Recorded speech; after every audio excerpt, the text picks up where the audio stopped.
नमस्कार, जय हिंद। वरुण पांडे नाम है हमारा। आप देख रहे हैं एक्सॉन बेरी का संकलन खनन। आज के एपिसोड में हम जानने की कोशिश करेंगे कि सेकेंडरी स्टेशन किसको बोलते हैं और कौन कौन सी मशीनें यूज होती हैं और उसकी असेंबली में क्या क्या टोटल जो रिक्वायरमेंट रहता है वो सारी चीज़ों के बारे में हम लोग एक्सप्लेन करेंगे। प्राइमरी, सेकेंडरी और टर्सरी क्या होता है ये मैंने ऑलरेडी अपने पिछले एपिसोड में एक्सप्लेन कर दिया था और इसके पहले वाले ठीक एपिसोड अगर आप देखेंगे तो आपको ये क्लियर हो जाएगा कि कौन कौन से कंपोनेंट्स को मिला के हम प्राइमरी स्टेशन बोलते हैं या फिर प्राइमरी स्टेशन बनाते हैं। वैसे ही आज मैं एक्सप्लेन करने वाला हूँ या फिर आपको विस्तार पूर्वक ये बताऊंगा कि क्या क्या चीज़ों को मिला के हम सेकेंडरी स्टेशन बनाते हैं या फिर सेकेंडरी स्टेशन को कंसिडर किया जाता है इंडिया में या फिर कहीं पर भी। तो आइए देखते हैं सेकेंडरी स्टेशन में क्या क्या चीज़ें लगती हैं। तो आइए देखते हैं सेकेंडरी में क्या क्या चीज़ें लगती हैं। सबसे लेटेस्ट और सबसे अच्छी जो टेक्नोलॉजी जो अभी जो यूज़ की जा रही है या फिर सबसे ज़्यादा जो अपग्रेड हो रहा है पूरे इंडिया में वो कोन क्रशर, उसको हम लोग बोलते हैं कोन क्रशर टेक्नोलॉजी या फिर कोन क्रशर प्लांट या फिर कोन क्रशर मशीन। आप अप्लाई करिए अपने किसी भी सेकेंडरी स्टेशन में। अगर आप नया लगा रहे हैं या फिर आपके पास अगर पुराना क्रशर भी है तो आप कोशिश करिए अपने सेकेंडरी स्टेशन को अपग्रेड करने की, या फिर नया ले रहे हैं तो आप नए में भी ये कोशिश करिए कि आप कोन क्रशर के साथ ही जाइए, क्योंकि फ्यूचर जो है या फिर अगर हम लोग बोलेंगे करंट में भी अगर बेस्ट यूटिलाइजेशन अगर हम लोग मान के चलेंगे क्रशर के लिए तो कोन क्रशर ही है। कोन क्रशर सबसे ज़्यादा एक तो आपको प्रोडक्शन सबसे अच्छा करता है सेकेंडरी स्टेशन के लिए और शेप काफ़ी बढ़िया आता है। वियर एंड टियर अगर हम लोग बात करें, अगर घिसने वाले कंपोनेंट्स की बात करें तो वो भी काफ़ी कम रहता है। लेबर की रिक्वायरमेंट कम रहती है। उसके बाद आपको प्रोडक्शन कॉस्ट, सबसे बड़ी बात जो प्रोडक्शन कॉस्ट है वो काफ़ी कम रहता है कोन क्रशर में। तो सबसे बड़ा और इम्पॉर्टेंट जो कंपोनेंट सेकेंडरी स्टेशन का होता है वो अगर लेटेस्ट टेक्नोलॉजी के संग हम जाते हैं तो नंबर 1 पे हम काउंट करेंगे कोन क्रशर प्लांट को। कोन क्रशर बहुत सारे साइजेस में आते हैं। उसके बारे में, कोन क्रशर के बारे में एकदम स्पेसिफिक आपको एकदम अलग से एक वीडियो बना दूंगा कि कोन क्रशर क्या होता है और कोन क्रशर कैसे काम करता है और क्या क्या और भी बहुत सारी चीज़ें हैं कोन क्रशर के बारे में। बहुत बड़ा सब्जेक्ट है कोन क्रशर। आज हम सिर्फ ये देखेंगे कि सेकेंडरी स्टेशन में क्या क्या चीज़ें लग सकती हैं या लगती हैं। तो नंबर 1 पे हम काउंट करेंगे कोन क्रशर को। उसके बाद सेकेंडरी स्टेशन की अगर हम बात करेंगे पूरी, तो वहाँ पे लगाया जाता है स्क्रीन, वाइब्रेटिंग स्क्रीन। जो आपके मटेरियल जो क्रश होगा, जो कोन क्रशर में आपका क्रश हो रहा है तो उस मटेरियल को अलग अलग करने का जो काम है वो वाइब्रेटिंग स्क्रीन करती है।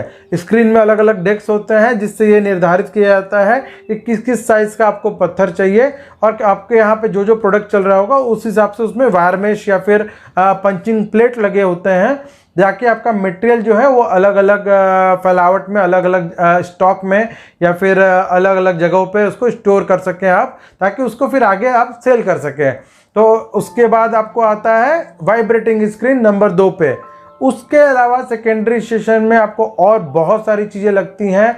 जैसे हो सकता है आपको कुछ फीडर की आवश्यकता पड़े। फीडर मतलब एक छोटे पैन फीडर की बात कर रहा हूँ। ग्रिजली फीडर जैसा ही होता है, आप बोल सकते हैं ग्रिजली फीडर का छोटा भाई आप मान सकते हैं उसको। तो छोटे छोटे पैन फीडर्स आते हैं जिनका रिक्वायरमेंट इसलिए पड़ता है कि जॉ क्रशर या फिर जो प्राइमरी स्टेशन होता है और जो सेकेंडरी स्टेशन होता है उसके बीच में हमें थोड़ा सा एक स्टॉक बनाना पड़ता है ताकि कोन क्रशर को कंटिन्यू हम लोग फीड कर सकें। तो उसको कंटिन्यू फीड करने के लिए हो सकता है हमें पैन फीडर की आवश्यकता पड़े। तो ये एक आपको पैन फीडर की रिक्वायरमेंट रहती है। दूसरा एक आपको मेटल डिटेक्टर की रिक्वायरमेंट रहती है सेकेंडरी स्टेशन में, ताकि आपको अगर कोई खुदा ना खास्ता अगर कोई लोहे का मटेरियल या फिर कोई ऐसा मटेरियल हो जो क्रश नहीं हो रहा है या मेटल का बना हुआ लोहा है जो मशीन नहीं तोड़ सकती है, वो आ जाता है तो उससे वो मशीन को बचाता है, ताकि क्योंकि काफ़ी एक्सपेंसिव मशीनें होती हैं तो उसको रोकथाम करने के लिए एक मेटल डिटेक्टर होता है तो जॉ क्रशर और कोन क्रशर के बीच में लगा होता है। अगर कोई भी लोहा आता है तो वो रोकने का काम करता है। तो एक आपको हो गया मेटल डिटेक्टर। दूसरा बहुत सारे कन्वेयर्स की आपको रिक्वायरमेंट रहती है। यहाँ पे कन्वेयर्स के कंपोनेंट के बारे में मैं एक अलग एपिसोड बनाऊंगा। तो आपको तीसरा आपको बहुत सारे स्ट्रक्चर्स की भी आवश्यकता वहाँ पे पड़ेगी जिस पे आप कोन क्रशर को अच्छे से असेंबल कर पाएँ, स्क्रीन को अच्छे से असेंबल कर पाएँ। सेकेंडरी स्टेशन साथ में भी लग सकता है और अलग अलग भी लग सकता है, तो इसमें कोई कंफ्यूजन ना ले। दोनों ही अपनी अपनी जगह बिल्कुल बेस्ट है। कोई ऐसी प्रॉब्लम नहीं है कि हाँ स्क्रीन और कोन दूर लग गया तो गलत हो गया और साथ लग गया तो अच्छा हो गया, ऐसा कुछ नहीं है। ये आपके रिक्वायरमेंट के ऊपर है, आपके लैंड के साइज के ऊपर है। बहुत सारे प्लस एंड माइनस पॉइंट्स हैं इन चीज़ों की कि हाँ साथ लगाना अच्छा है कि दूर लगाना अच्छा है। वो मैं कुछ एपिसोड्स बाद आपको बताऊंगा कि कौन सा सबसे बेस्ट हो सकता है आपके लिए। बट दोनों लगते हैं सेकेंडरी स्टेशन पे। तो मेरे ख्याल से आपको ये क्लियर हो गया होगा कि सेकेंडरी स्टेशन में क्या क्या चीज़ें लगती हैं। अब आप बोलेंगे कि नहीं आपने सिर्फ कोन कशर बताया। अगर आप कोन क्रशर नहीं लगा रहे हैं तो आप इसकी जगह एक छोटा जॉ क्रशर लगा सकते हैं, 1 2 3, क्योंकि एक कोन क्रशर की जगह आपको हो सकता है 2 3 4 या 5 या 6 हो सकता है आपको छोटे जॉ क्रशर लगाने पड़े। अगर आप एक 200 टन का कोन लगा रहे हैं तो 6 या 5 या 4 या 2 भी आप छोटे जॉ क्रशर आपको लगाने पड़ेंगे। उसके बाद आपको एक स्क्रीन लगाना पड़ेगा और लगभग जो सारा सेटअप है वो लगभग सेम ही रहेगा। सिर्फ आपको जो चेंज होता है इसमें हो सकता है आपको जो नॉर्मल जो प्लांट आता है, जो थोड़ा बैकवर्ड नहीं बोलूँगा, जो नॉर्मल प्लांट्स आते हैं वो उसमें मेटल डिटेक्टर की हो सकता है आपको आवश्यकता पड़े ना पड़े, वो डिपेंड करता है आपके मैन्युफैक्चरर के ऊपर। बट मेरे सलाह के हिसाब से आपको लगाना चाहिए उसमें भी। और उसके अलावा आपको फीडर की भी ज़रूरत हो सकता है वहाँ ना पड़े, तो वो भी एक बार आप चेक कर सकते हैं वहाँ पे अपने मैन्युफैक्चरर के साथ में।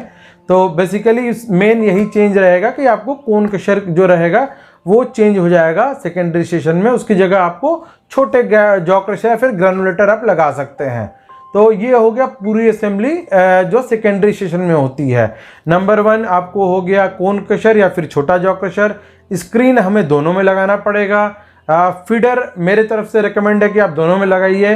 मेटल डिटेक्टर ये भी मेरी तरफ से रिकमेंड है कि आप दोनों में लगाइए। स्ट्रक्चरल्स की आवश्यकता आपको दोनों में पड़ेगी, चाहे आप सिविल के स्ट्रक्चर्स बनवा लीजिए चाहे लोहे की बनवा लीजिए। स्ट्रक्चर की आवश्यकता आपको दोनों में पड़ेगी, कन्वेयर की आवश्यकता आपको दोनों में पड़ेगी। तो ये सारी चीज़ें हैं जो एक सेकेंडरी स्टेशन को कंप्लीट करती हैं। तो उम्मीद करता हूँ आपको क्लियर हो गया होगा कि सेकेंडरी स्टेशन में क्या क्या चीज़ें लगती हैं और क्या क्या चीज़ें असेंबल करके हम लोग उसको सेकेंडरी स्टेशन बोलते हैं। जैसा कि मैंने आपको जॉ क्रशर में बताया था या फिर प्राइमरी स्टेशन के समय बताया था कि ये आप जरूर ध्यान कर लें कि आप माइन से बहुत बड़ा पत्थर ना आए। तो सेम यहाँ पे भी आपको ये चीज़ का हमेशा ध्यान रखना है कि बहुत बड़ा पत्थर आपके जॉ क्रशर से आगे सेकेंडरी स्टेशन में ना पहुँचे, क्योंकि फिर सेकेंडरी स्टेशन उस बड़े पत्थर को हो सकता है वो मशीन के अंदर ही ना जा पाए, या फिर बहुत बड़ा पत्थर होगा तो हो सकता है वो आपकी मशीन को प्रॉब्लम कर सकता है। तो आप ये ज़रूर ध्यान रखें कि जो आप प्राइमरी स्टेशन लगा रहे हैं वो आपके सेकेंडरी स्टेशन के लायक ही पत्थर फेंके, आप उसी हिसाब से उसको सिंक्रोनाइज करें ताकि आपको जो प्राइमरी स्टेशन जो आउटपुट दे रहा है वो आपका सेकेंडरी स्टेशन के लिए बेस्ट हो। तो वो चीज़ आप ज़रूर ध्यान रखें कि सेकेंडरी स्टेशन में आपको पत्थर का फीट साइज़ क्या होता है वो मैं आपको पूरा एक्सप्लेन करूँगा। बट ये आप जरूर मोटे मोटे हिसाब से आप ये ध्यान रखें कि आपको जो भी सेकेंडरी आप ले रहे हैं, चाहे आप छोटा जॉ ले रहे हैं या चाहे कोन ले रहे हैं, उसका जो फीट साइज़ है जिसमें सबसे बड़ा पत्थर जो उसमें जा सकता है उसी हिसाब से आप प्राइमरी के हिसाब से ही से अपने सेकेंडरी को डिसाइड करें ताकि वो अच्छे से सिंक्रोनाइज कर सके। उम्मीद करता हूँ आज का एपिसोड आपको अच्छा लगा होगा। और अगर कोई भी इंक्वायरी हो, कोई भी आपको प्रॉब्लम है या कोई चीज़ जानकारी हो लेने में हो सकता है आपको ना समझ में आ रही हो, तो आप मुझे कॉल कर सकते हैं, व्हाट्सएप कर सकते हैं या फिर आप मुझे मैसेज कर सकते हैं। तो ये सारी चीज़ें आपके लिए ओपन है, आप कभी भी फील फ्री करिए कि आप अपने हिसाब से अपने सवाल को पूछ सकते हैं। तो उसमें आपको कोई भी संकोच करने की ज़रूरत नहीं है, आप कभी भी संपर्क करिए। कॉल करने के लिए आप कोशिश करिए कि 10 बजे के बाद और 6 बजे से पहले आप कॉल करें दिन के वक्त, तो मेरे लिए काफ़ी अच्छा होगा। तो वो मेरे लिए काफ़ी कंफर्टेबल रहेगा। व्हाट्सएप या मैसेज आप कभी भी कर सकते हैं और उम्मीद करता हूँ कि विदिन 1 या 1.5 घंटे या 2 घंटे के अंदर अंदर मैं उनको रिप्लाई कर ही देता हूँ मोस्टली।